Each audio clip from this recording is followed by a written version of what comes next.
আসসালামু আলাইকুম প্রিয় দর্শক, আজকে ঢাকা ট্রিবিউন অনলাইন নিউজ পোর্টালে খুব ইম্পর্টেন্ট একটা সংবাদ প্রচার করেছে, যা শিরোনাম হলো বিসিএস ক্যাডার থেকে বাদ পড়তে পারেন শিক্ষক ও চিকিৎসকরা। উপসচিব ও যুগ্ম সচিব পদে পরীক্ষা দিয়ে পদোন্নতি সুপারিশ করা হবে। তো এই খবরটা আমরা এখন বিস্তারিত দেখব। সরকারি কর্ম কমিশন অর্থাৎ পিএসসির বিদ্যমান 26টি ক্যাডার থেকে স্বাস্থ্য ও শিক্ষা ক্যাডার বাদ দেওয়া সুপারিশ করবে জনপ্রশাসন সংস্কার কমিশন। সেক্ষেত্রে শিক্ষক ও চিকিৎসক নিয়োগের জন্য শিক্ষা স্বাস্থ্যে আলাদা করে নিয়োগ দেওয়ার সুপারিশ করবে কমিশন। মঙ্গলবার অর্থাৎ 17 ডিসেম্বর সচিবালয়ে সাংবাদিকদের সঙ্গে মত বিনিময় করে জনপ্রশাসন সংস্কার বিষয়ক কমিশনের প্রধান আব্দুল মুহিত চৌধুরী এবং জনপ্রশাসন মন্ত্রণালয়ের সিনিয়র সচিব ও জনপ্রশাসন সংস্কার কমিশনের সদস্য সচিব মোহাম্মদ মোখলেসুর রহমান এসব তথ্য জানান। মোখলেসুর রহমান বলেন, শিক্ষা এবং স্বাস্থ্য এভাবে থাকার প্রয়োজন মনে করে না কমিশন। শিক্ষা ও স্বাস্থ্যে আলাদা করে নিয়োগ দেওয়ার সুপারিশ করা হবে। কমিশন প্রধান আব্দুল মুহিত চৌধুরী বলেন, শিক্ষা ক্যাডারটা অযৌক্তিক, স্বাস্থ্য এবং শিক্ষা আলাদা। আমরা সুপারিশ করেছি এটা ক্যাডার করে রাখা যাবে না। একজন চোখের ডাক্তার, একজন দাঁতের ডাক্তার, একজন জেনারেল ফিজিশিয়ান, তারা কি পদোন্নতি একই সঙ্গে পাচ্ছে? সেজন্য আমরা বলছি এটা ক্যাডার রাখা যাবে না।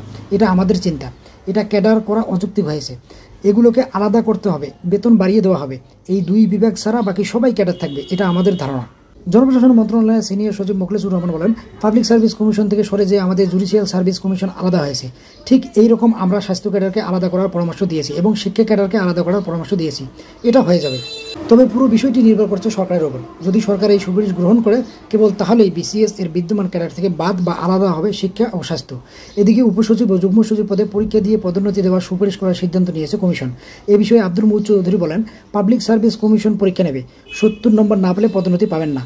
প্রতিটি স্তর অর্থাৎ উপসচিব থেকে সচিব পর্যন্ত এটি হবে না। উপসচিব ও যুগ্ম সচিব এই দুই পর্যায়ে হবে। এর পরের পর্যায়গুলো সরকার পদোন্নতি দিতে পারবে। পরীক্ষায় একজন কাস্টম ক্যাডারের কর্মকর্তা সবচেয়ে বেশি নম্বর পেলে তিনি উপসচিবের তালিকায় 1 নম্বরে আসবেন। এছাড়া উপসচিব পদে পদোন্নতির ক্ষেত্রে প্রশাসন ক্যাডারের কর্মকর্তাদের জন্য 50% এবং অন্য ক্যাডার থেকে 50% সুপারিশ করা হচ্ছে বলেও জানিয়েছেন কমিশন প্রধান।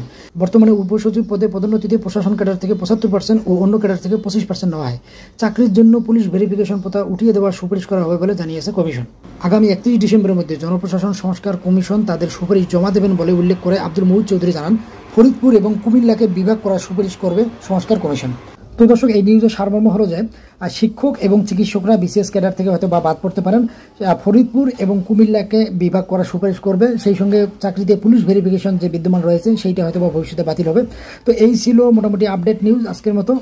ধন্যবাদ সবাইকে, ভালো থাকবেন।